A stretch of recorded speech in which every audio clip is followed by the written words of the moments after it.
Maimbiru haitu hapa. Maikore ndaro wanyanga. Ndeze vanhu vakuda kupinda muZimbabwe izvozvo. Pamusoro Bishop wezomweya, baba vakuru chaivo vamashamba nevaimbi veDutch Reformed Church in Zimbabwe. Church yandinoziva yakandirera ndiri pachitasi kuAllied Form 1 to 4. Maikore oye, ndakanga ndichidzidziswa matapona nenhendo nokunyengetera, asi mazuva iwayo ndandisa ndanyatsopenyerwa, ndakati svibirwei mbijana, saka ndaifunga kuti shoko hakusi kungwara. Asi ndinotenda mufundisi Mashamba neshoko ramapa. Ndanzwisisa shoko renyu munzvimbo yakanakisa Ishe ndouya zangu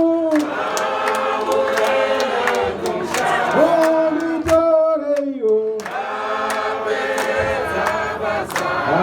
basa renyu ona zvose zvino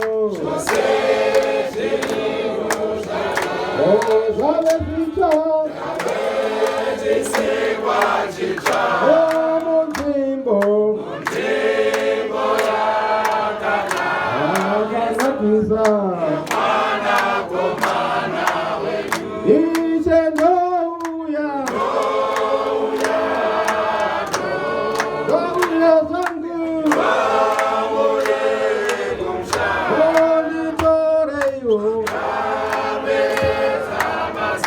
basa renyu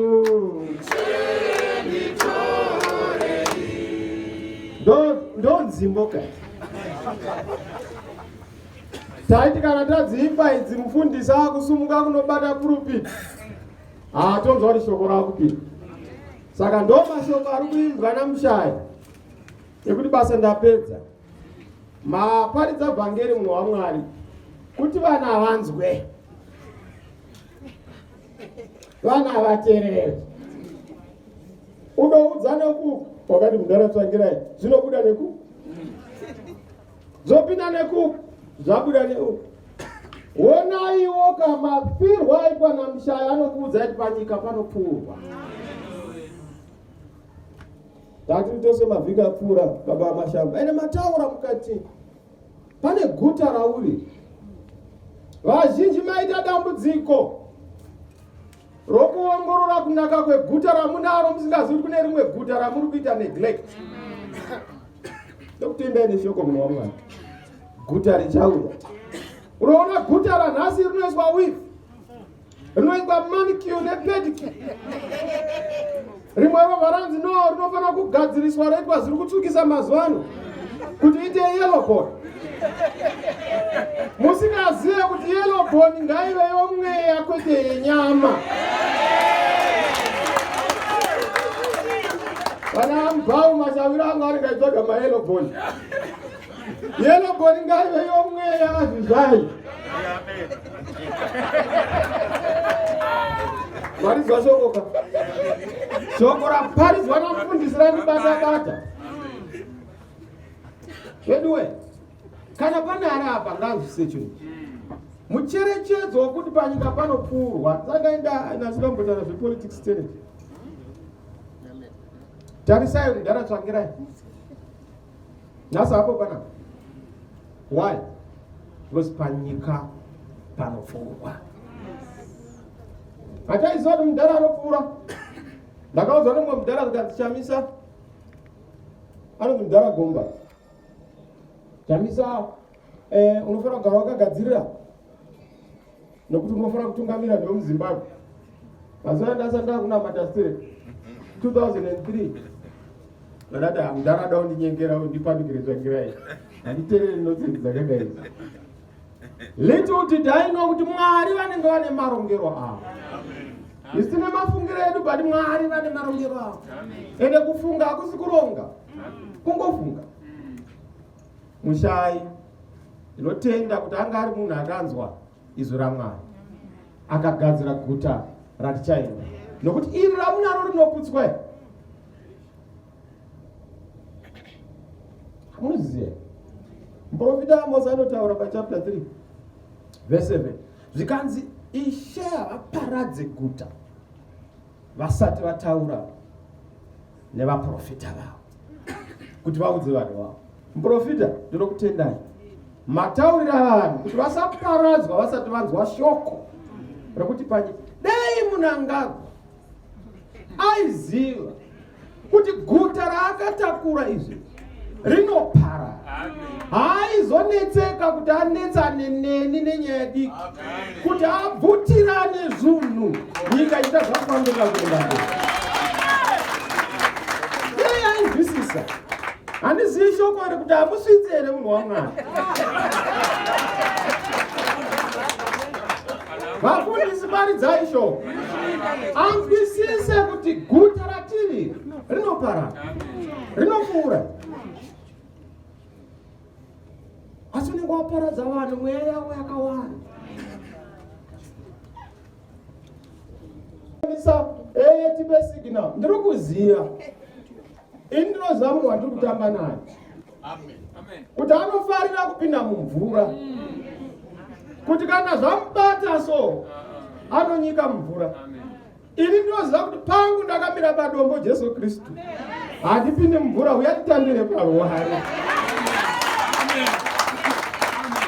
Guta rinopfuura. Guta rinoita sei? Handikumbira bondo. Shoko iri rataurwa. Rabata vamwana. Kunyanya kuma-MV uko.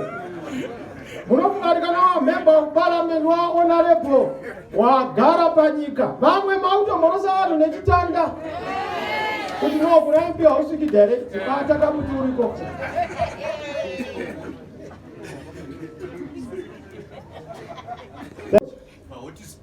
Hot Spring apa. Ari kansela ndobva apinda mamutare mchingoti musikana uyu ndeukuyu. Musikana akangwara. Musikana akangwara. Mwari makanaka. Wasumudzwa wa vice president. Pane mubayiro unopuhwa pakutendeseka. Ena anopa mubayiro ndimwari nevanotitsigira. Ndosaka muchiona mushai akapuhwa chigaro chaakapuhwa. Inyaya yekuti anga akamira panzvimbo. Vazhinji vanodududza. Enda makunetseka kuti sei ndakushamisikana naMwonzora. I don't want to talk about these things. But I'm really disappointed. At the level yapinda some of our former comrades. Yokuti you sing solo. Changira yakasiyati medwe. Hatichagoni kumira tiri FDCT ever. Takunomira tiri alliance tite mubatanidzwa vanhu vese. Todi Chamisa, ngatikokee vana uwe, ngatikokee vana mushai, vana piti, tobata pamwechete. Iwe ndopa wakudzoka, woenda kune zvakarambwa naTsvangirai, wonyeba kuti uda kudefenda the legacy yaTsvangirai. When you don't even know the origins of Tsvangirai, tingatokuudza isu kwaakabva nokuti tisati naye, iwe takakutora paro.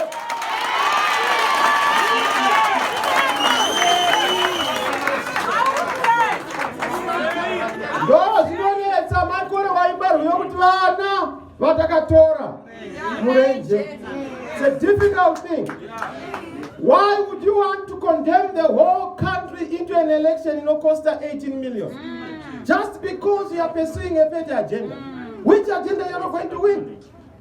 What kind of a country? Iwe munangagwa unotogara wati uri baba, unogara pamusha kuti manesa hana kana mbari, madokta hana mari, masoja hana mari, wabva wati ngatiende kuma-elections kunoita 18 million. Why should we be an election country? Why should we be electioneering all the time? What by-election is going to help us to achieve the change in munyika muno? Don't pusa.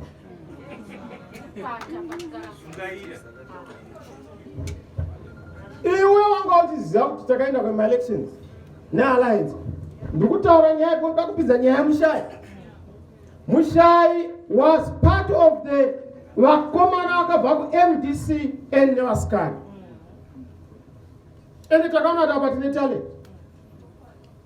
Nyaya yokupatsanurana haishandi. Let's unite people.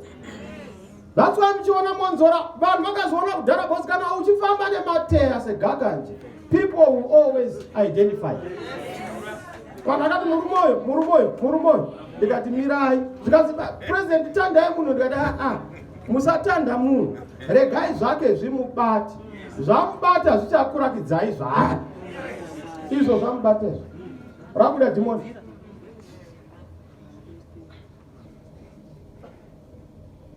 Takatongusiya akadaro. Ndosaka tifamba nenyaya yealliance. Because takasiyiwa navatsvangirai paalliance. Maona tadhazura mukoma wangu munangagwa pa2018. Haana kuzvitora light. Wose kuna vamwe akarohwa nemuningira anoti andiroverei. Izvo hauzivi kuti aiwa ndiwo adaka mutambo. Ukati herisadza toti tevera. Takaenda kuelection. Takawina zvokuwina zviya.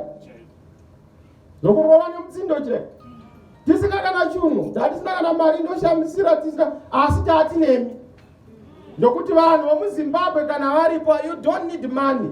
Our election is driven by the people of Zimbabwe.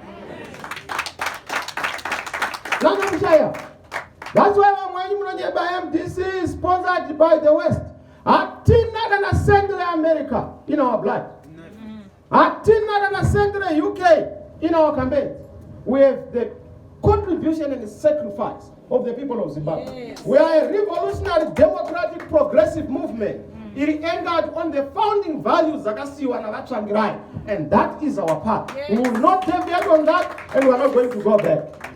That's why I'm doing because ZANU has become a counter-revolutionary movement. MDC is now the progressive revolutionary movement in this country. Our position on land tells you that we are very progressive. Our position on more veterans tells you that we are very progressive. Our position on Pan-Africanism tells you that we are very progressive. Our position, even when it comes to the key issues, like tonight, I'm going to park. Migodi inopera woparadza mhuka dzatakapuwa naMwari. Zvinokurakidza kuti you are not wired properly. Your fuse is blown up.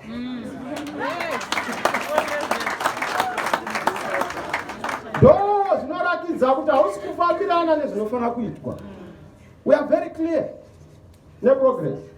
Haiso takataura. Mfundisi. Mati pamukana. Hatipedzi nguva nezvinhu. Uri pasteering ngochema naari kunze. Kungodai Chamisa wadira jecha. Kana poto eri yamudipe kandidipe. Ndikabira jecha poto esiri yamu. Iye kana makati kunda. Munotinetsere. Inde ingambiri. Zuva nezuva Chamisa. Ike zvino skala hapo pana. Uyo wampunyikidzwa skala. Mosha ya skala ndei kuti angotaura pfungwa dzake. That should be condemned. Yes. We can punish people for standing for the truth. Yes. And for saying things. There is a discontent. You can't ignore that. Because my bishop has kufara. My teacher has kufara. My soldier has kufara. My police has kufara. My fundis has kufara. Chagumi hakuna. Lenga alipa. Na wakupeni wakauma munyika.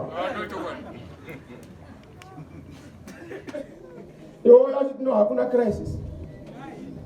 Hakuna dambudziko. Ukaona uri munhu chaiye ari kuti munyika hamuna dambudziko. Imwe mune dambudziko rakadai, ndiwe dambudziko racho. Ndiwe dambudziko racho. Unoti munyika hamuna dambudziko. Munhu wese ari kushupika.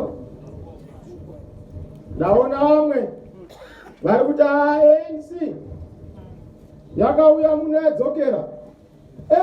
Havasi kuNamibia, havasi kuBotswana, havasi kuZambia. Vari muZimbabwe nokuti muZimbabwe maita dambudziko. Muna baba ari kurova vana. Mere yasvika kumuneighbor kuna next door. Vakati regai tiuye kuzonunura vana vabatwa nebhinya mukatu. Ima kuti aiwa ANC tiudzei kuti zvinhu zvakamira sei mama uya imomo. Hakuna munhu anopfuma uroyi. Munhu ari muchivanze chake. Manza shoko rakataura. Saka ANC yakauya kuzoti musanyanya vana varoyiwi. Muroyiroyera kure. Kuti vamumakureri.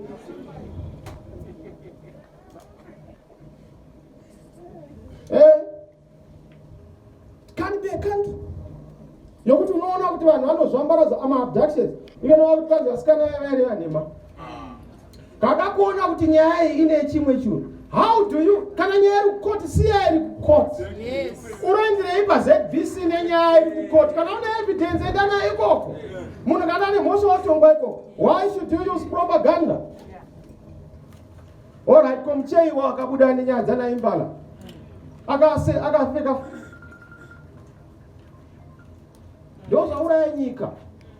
Kureva nhema, when a lie becomes the dispossession of the state, that country is doomed.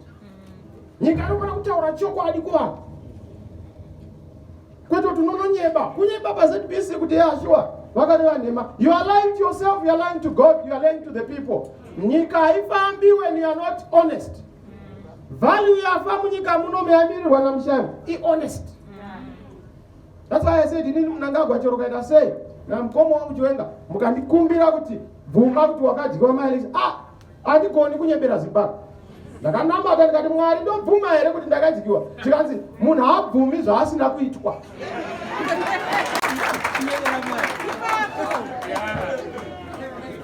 Saka ipapo ndakati chero mukauraya, chero mukaita sei, chero mukaponda, chero mukasunga. The issue in this country is that there is a disputed 2018 election. Inofana kugadziriswa nenyaya yokuti pagadziriswe zvakashata munyaya dzenyika ino, so that Zimbabwe is returned to democracy and legitimacy. Those are mira mushayi. Arizo dududzai pa. Vamwe vanoti zvanonoka aiwa. Kana rakwata rinotoibva chete harite mbodza. Don't worry about the time. Yes, we are suffering, but we must never be tempted to go the route of violence. Let's continue to be peaceful. Let's continue to be non-violent, but let's continue to be vigilant and radical. Yes. We are our own liberators. Yes. Those are new Ramskano. Violent.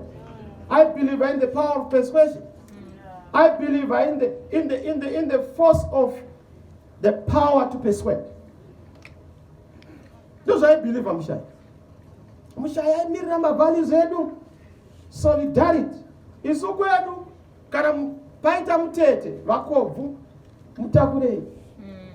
Kwete mutete kuseka kuzokwewa nemanda. Maitiro ezanu isu tinobatirana pamwe chete. Solidarity is one of our values. Ndosaka maimona ari kukoti. Ndosaka maimona ari kudzimanga ari kwambuya Chamisa. Achitochema kuti mai vangu vashaika. Little did Miriam know kuti iye ndiye anotoa next. Was arusikana. Vazhinji apa vatonyorwa paumu. Ndosaka mufundisi akupai an example yokuti garai magadzira kuti richadii. Ndopandonetsa nawo mwana, Chamisa unongoramba uchiti God is in it. For me, when I say God is in it, it's not a slogan. It's a declaration of faith. Mwari ndi Mwari whether ndiri pasi kana ndiri kumusoro. Mwari ndi Mwari whether it's a valley moment or it's a mountain top moment. Vamwenya makasvibirwa muziziye. Ndosamda kuti nyengera siyana na Mwari. Hakuna chinetika Mwari vasina kutendera.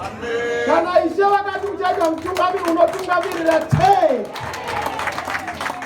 Asana vakati hauiti haupindi. Chero kazama unokambena netumari nokita se haupindi. Nezvimwe dzenguva Mwari vanobvumidza Farao kuti aomese moyo. Vagoita kuti vasimbise Mozisi, ndise Mwari. Nokuti vada ukuru hwavo huite sei? So, anyway, Mushayi represented us all in solidarity. Angari munhu angasvika kubatana, angari kwasikala. Ndichienda kuchipatara ndakazwa kuti akarwara ari pa mukoti. Ndopakatanga kuita dhisi. Ozoenda kuchipatara. Ndodanonyengetera. Tanyengetera musi wokutanga anga asingagoni kutaura handizvere sema. Mangwana acho ndobva amuka achitaura zvakasimba. Amen. Tikati Mwari makanaka.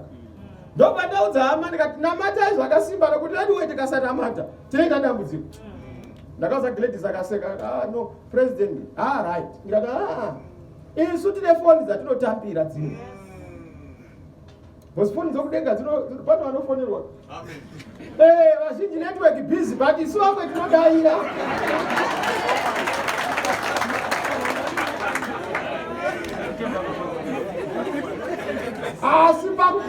hazvo takaita patinogona sevanhu venyama. Mwari vane marongero avo, vanenge vane chikonzero chavo. Zvaitika izvi tine zvidzidzo zvatinowana pana Miriam. Miriam anga ari munhu aiziva mavalues epati. One of which is kuziva kuti mupati unofanira kushandira vamwe vako. It's not about the self. It's about others. Number 2, anga achinzwisa leadership. Leadership amweni munomungati zvigaro muchienda kuparliament muchienda kukanzuro. Kungodai macheuka hamuchazive vanhu. And it's a disease that is within MDC Alliance, Zanu, and in the political body of Zimbabwe. Man, tine problem. You don't know that you must serve, and to serve is to lead and live. That's why I'm doing the son of MDC. Kalamona so good pangu pakwan. Didn't get the more and nobody's up and there. Those are the stadium, not Jesus Christ, but it was at Daniel, who was my end. Kunya, the Nika, no parent, no. But we must lead because we are running out of task. You have to come in. Mugaona is not a gun, doing something, those are chinja. It's a very deep slogan. I did you pass in aye. What's the passing aye? Passing aye, passing aye. Ungapedza nyika yosama kuva ukusara uri weche kunofamba. Pasinaye.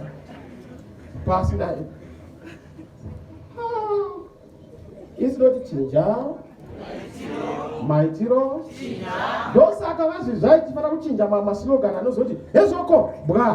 Because violence should never be part of our DNA. We must begin to revise things not associated with violence. Because Mwari avagoni kubvisa vanhu kubva mufrying pan vachinesa muchoto cheFDC. Vanoda kubvisa mufrying pan yeZanu vonotsveta muparadise pan yeFDC. Where we are leading different. Where we abandon the habits of ZANU-PF. Where we are not able to repeat the mistakes of ZANU. We are able to do things different. Those are the discourager. Maslogan ejambandi. Asi Jesu wakaita musungweche wakaana mutembere muchitambo wamakasi akanoshandisa the extreme measures. Aya anoshandiswa kuti vapinda vachibva kunze mubasa raMwari. Hakunoendwa vanhu vamakristu arohwirwe violence. Andizvere bishop. Ndo zvinotaura shoko hatiri kuita pervert the gospel. Saka isu toda vanhu vanoita gwara raimirirwa naMushai, the ability to lead. Zvinonzi leadership, irresponsibility neaccountability. Those I mirror Ramskana with Wataka.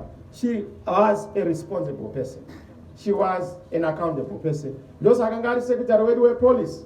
And Taura Nezogunyans walk famba. Those are Ganga Jimboa, more various organs. Angari Secretary General Mazimai.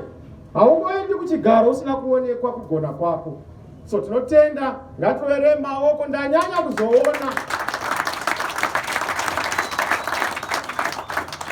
Kwakabva uchenjeri hwamaMushai.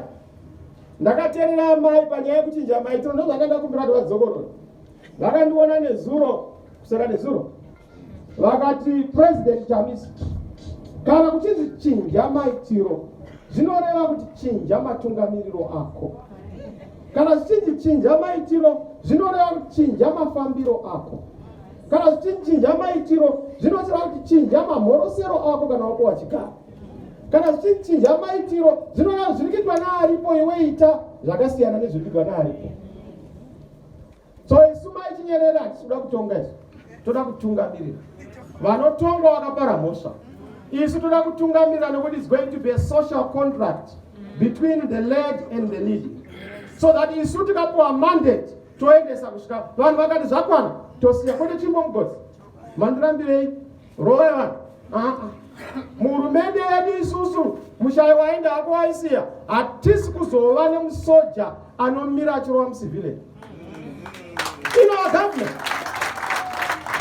government hakuna mpurisa achaonekwa achisumudza ruoko rwake kana chamboko kana mbwa kusakadzira pana mukuru wake anova the citizen. In a democracy, the citizen is the master or the mistress. And the mushandi, the servant, vashandi vehurumende. Kwete zvatiri kuona muno muzokuita chipini anobhadhara tax ndiye ari kurohwa netsvimbo. ndiye ari kurohwa netiegas. Matiri isusu pane mashavi nemadhimoni ekudemonstrata tinokupai mapurisa nemadrum majorets kukuperekedzai kwamunoda kuenda. Masvika totipei petition yenyu toona toti number 1 inoita, number 2 inoita, number 3, number 4 it can't. Chizokerai kumba. Those no leadership. Don't patiri kuinda kwaitamurirwa namushai uyu. Where we have my institutions estate are accountable. Kwanda tunovhanganisa kuita madira tivhange party nehurumende. Inonzi partocracy. It's not allowed. Have the party yakamira yakadaro, have the state yakamira yakadaro. Chengaosi mananga hapana risina motsi. That's what Mashai stood for. Ndo zvaimirira Mushai. Ndo zvaifarira Mushai. Ndo zvinhu zvaafira ari mazviri. Haana kufatsa ukona. Afa ari mukati mechinja. Paakaonesa picture yangu yandakazona bhozi akasingasvinura. Akati chii nhai sister? Akati chii? Chamisa is my president. The only mawedzi akataura, that's my president, the advocate. Ndo mamwe mashoko ashoma akakwanisa kutaura. Because anga ne conviction yekwatiri kuenda. Saka tinotenda munhu wekwaMushai isitarwadziwa kuwadzana yasara rabhanga. Atambura singambobvira. Ende zviri kutotirwadza ndakutaura ndikati ndinisa president wedu kurwadziwa kubvaruka mwoyo kuti unoendesa nyika kuma by elections. Nekuda kwokuti waita zvinhu zvokuita makasi nevhoti yevanhu. Ari kuchitwa is not them disallied, it is the people. Bosi vanhu vakavhota vakamira mumakiu chembere harabwa vakamira vachida kuti muve ne particular vote. Iwe ungosvika wonyora tsamba usina kodzero dzacho. And in my name, this is Chamisa. Mwonzora ceased to have the legitimate authority to do whatever he's doing. Hana right yoyo. Term of office yaka expire na 2019 na October. Court ya rely nayo yaka expire futhi. So havana any legitimate ground. Rokumira achida kunyebedzera zvo anoita achita withdraw. There was no MDCT in the MDC alliance. There was MDC alliance yaka kosiyana. No MDCT. And just police party. Because munaka sign the alliance document rukushanda. Ndini. Raachangira takadori tine mama alliance but ayo alichashadiro. Because mkuru wacha asipo. Mwe nomungamire kwake. Dera bitu ari pano yakudzaina wolo. Tikati amwe nomungachifamba ega akoma. Tichitanga panyuwani kuti alliance tofamba kwa. Kaza tikonomira tegati miretos. Kati zvatatakawirirana zviya zvichashandi. Zviri kushanda ndo zvotowirirana pano. Tienda kupi?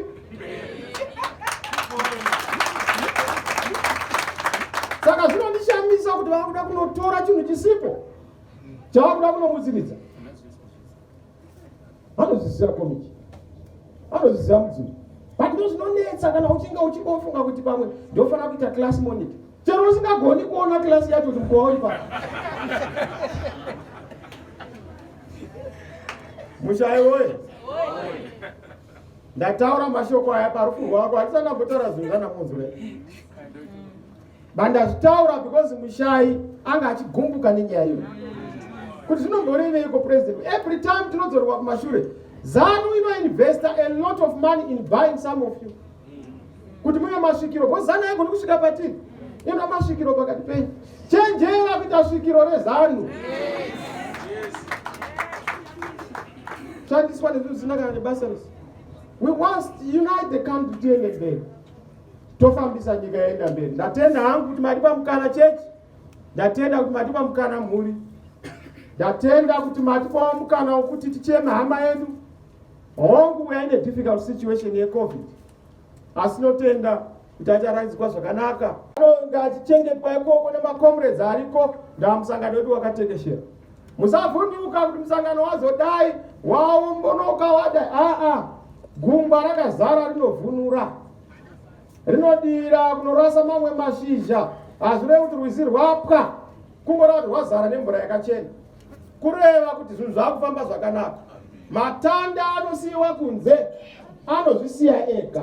Isu ngatirambei takabatana toita kuti nyika iende mberi. Ndaitaura nevakuru veSouth Africa. Vakasiyana siyana macivic, machurch, ndichivaudza tibatsirei kuti gadzirisane. Isu hatisi kuda kuti munyika muno mudeuke ropa. Ndaoma kuti ngatiendei chaiva zvauya kana uri mutungamiriri ane uchenjeri usaita kunoti chaitika. unongozotongwa naMwari nenyaya yekudeura ropa revana veZimbabwe. We want to minimize any cost kunyaya upenyu hwevanhu, asi tichita nyika yedu ifambe zvakanaka. Ina handidi kana muchida kudeura ropa, ina handipo ipapo. Indoda kuti tinde kunodeura nhamo, tinde kunodeura matambudziko, tinde kunodeura dambudzo, tinde kunodeura kushupika, kwete kudeura ropa. The principal position ndo position yaimirirwa naMushai. And ndinokutendai Mwari ngavakuitirei zvakanaka mhuri yekwaMushai. It's a difficult thing, especially the sisters. I know how dear she was. Ndandikuzvanzi baba naamai vaibatsirwa naMiriam. Isu semhuri tiri pamwe chete. Isu will come in to help. Hakusi kuti nezvakawanda, but we believe in solidarity. We always help where there is need. So daitaura nana Professor Nwe, you will see what we are going to do nemhuri. Tichionawo mabatsiro atinoita kuitira kuti zvinhu zvisanyanya kushata. Tinoziva zvinhu zvakaomera munhu wese, but we have a duty to our families. I want to thank you and may God bless you. Mufambiso zvakanaka machinja mune rudo. I want to thank you.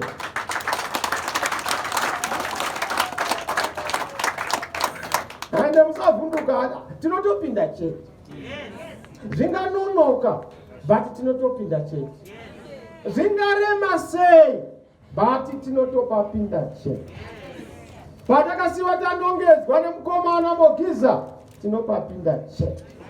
Ende Yesu slemaki yacho. Timiri, zvataura naAmuramu. We know this thing. Tina mudhara mugabe takanomukanikira communication. Ngamuzani yemafoni ya, ariona arikudhura kunge Mumbai. Anenge akuchipa kunge madomasi. Zvikanzi Chamisa, don't lie. Ndikati relax mudhara, tikupe. Ka mudhara mugabe. Ndobaka zoti supersonic. Because angaona nyaya kuti zvatinotaura ndo zvatinodii. That's what we have to do. Kuranga nyika hazvidi zvakawanda is to listen to experts. Kana kuri kuhealth, endesai madokta akupe. Kana kuri kueducation, endesai education. Kwani kuti kuhealth munoendesa munhu asingazivi health. Kana munotora kana munhu akaita santunge, moti nda kuhealth. Hazviite. So change is coming. Zvinoda kushinga, zvinoda kushanda pamwe chete. Hero basa kwauri mwana weZimbabwe. Let's all be united. Vana hopo makaona kuzvambaradza kwavakaita vachitambudzwa. Toda kuti izvozvo ndo zvinoita mafuta eshanduko. Hazviuyi nyore rinopata rinotombonetsa, pane vanotsva naro asi ndokuibva kwaro. Musadududza muchita zvarakwata rouraya munhu. Ndo maibviro aro. Nokupisa ndokuibva kwaro rinoita. Maita basa machinja. God bless you. Thank you, Zimbabwean basa.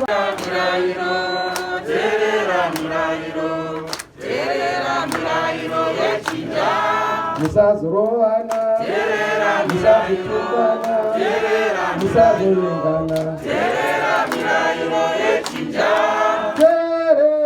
Terera mirayiro. Terera mirayiro yechinja. Musazopirana. Terera mirayiro yechinja. Chinja. Majiro. Kukula. Izenzo. New Zimbabwe. New beginning. Thank you. Follow. Muruna Murito.